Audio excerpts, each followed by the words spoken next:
Assalamualaikum. Curhat dong guys. Ya, kayak acaranya Mama Dede. Sehat-sehatnya Mama Dede. Curhat, mencurahkan isi hati. Curcol, bodo amat. Kenapa harus curhat? Itu yang tahu kalian sendiri.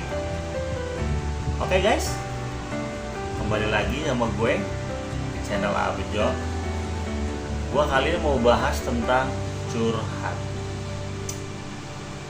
Kadang-kadang kita gak bisa hidup sendiri ya guys, karena manusia itu diciptakan sebagai makhluk sosial yang harus beradaptasi dengan lingkungan sekitar, yang selalu membutuhkan kehadiran orang lain, yang selalu membutuhkan bantuan orang lain.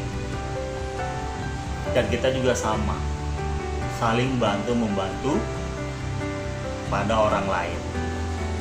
Nah, ketika ada masalah sekecil apapun, itu juga selalu simpen. Kalau makin disimpan, dipendem, nanti itu jadinya stres sendiri, jadi penyakit ke dalam diri sendiri. Ya kalau cuma badan, kalau udah pikiran macem-macem, itu penyakit pun macem-macem yang datang. Makanya lu butuh curhat. Curhat ini apa sih fungsinya, atau curhat ini apa sih manfaatnya buat kita? Itu ntar gue jelasin di belakang ya. Yang pertama, kenapa kita harus curhat? Yaitu tadi, mungkin kita ngerasa udah beban gitu udah berat banget, gak bisa dipikul sendiri. Nah, terus harus bagaimana curhat kita? Ada beberapa hal yang perlu perhatikan sebelum lu curhat sama orang lain. Sebelum lu menceritakan masalah hidup lu kepada orang lain. Yang pertama, bobot dari masalah lu ini bisa enggak lu atasin sendiri dulu.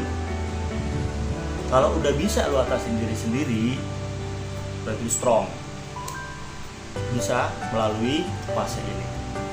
Dan yang kedua, ketika lu udah nggak mampu nahan yang namanya sesek akibat beban hidup atau perasaan yang sudah terluka, baper banget ya, lu cari dulu orang yang bisa lu percaya. Jangan lu curhat sama semua orang, itu sama aja lu nyebar aib sendiri. Ya lu kalau dapet solusi, nanti malah jadi konsumsi publik, digosipin.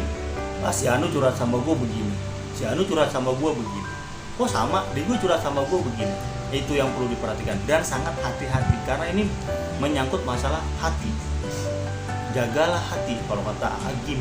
Kalau ini Abejo ya kan, yang penting ada A-nya coy. Nah, setelah lo ketemu dengan personal yang kira-kira lo trust banget, percaya sama dia, kapan sih waktunya yang tepat? Lo tentuin waktunya yang tepat, ya enggak? Suasana yang nyaman, jangan lu curhat di stasiun. Aduh, lu curhat udah rame, begitu anak curhat kereta lewat, enggak. Jadinya apa coba, ya enggak? Faktor tempat juga itu menentukan keberhasilan lu curhat sih, keberhasilan. Kayak ujian aja. Cari tempat yang nyaman, kayak coffee shop, tempatnya asik banget, atau lu mungkin di rumah juga bisa, atau lu berkunjung ke rumah temen lu yang kira-kira bisa lu percaya, mendapatkan solusi dari masalah yang lu hadapi. Dan tidak setiap masalah itu harus lu ceritakan kepada teman. Yang namanya teman, tidak semuanya juga enak. Enak itu kalau lagi ada maunya, biasanya begitu, ya enggak? Nah, makanya hati-hati juga memilih teman curhat. Sebisa mungkin, karena hati ini akan naik turun ya perasaannya. Kalau lagi enak ya enak, kalau lagi clash, bisa-bisa bahan curhatan lu jadi gosip yang gak asik. Nah, curhat itu juga tujuannya adalah memecahkan masalah kita. jangan ujung-ujungnya gibah, gosip, tambah dosa lu nih. Bukan selesai, lu malah nambah dosa. Nah itu tadi dia, lu harus cari teman yang benar-benar bisa lu percaya untuk mencair masa lalu, minimal sedikit aja, ya enggak.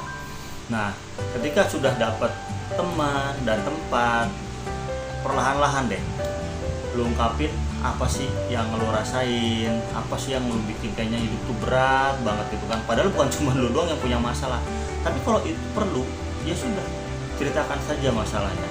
Nah, menurut beberapa artikel yang pernah gue baca, ini juga pendapat daripada psikologi gitu kan, dari para ahli gitu kan. Curhat itu punya manfaat untuk kejiwaan kita guys. Jadi jangan lu simpen aja gitu, lu stres sendiri, total lu gila, lu repot. Semak lu nanti gak ada yang bantuin lu, ya kan? Nah, ada beberapa manfaat yang bisa lu dapat dari curhat, ya. Dan kalau gua sendiri ya, udah mentok banget, curhat yang paling enak itu kepada yang maha kuasa. Udah itu udah paling topnya, itu udah paling endingnya. Dengan curhat sama Allah itu, lu doang yang tahu, lu yang rasa. Pakai bahasa aku, Allah mengerti, karena Allah tuh pencipta kita gitu.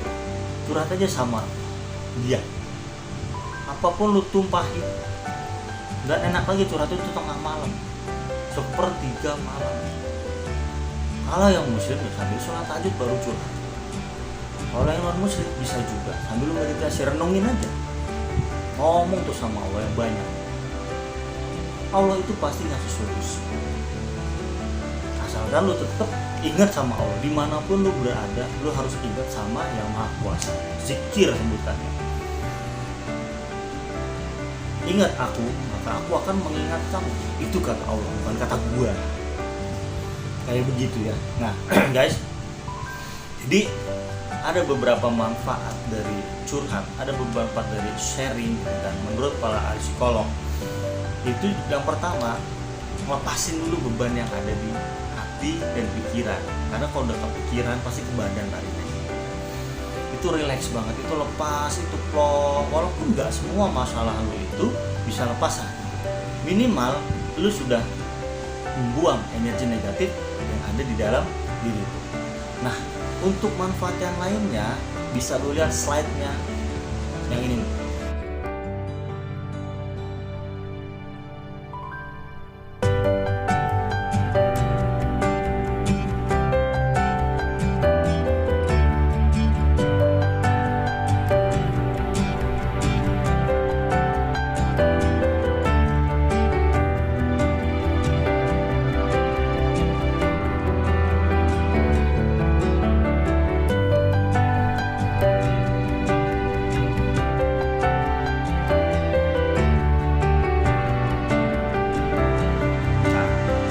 Oke ya guys, tadi tuh masalah curhat.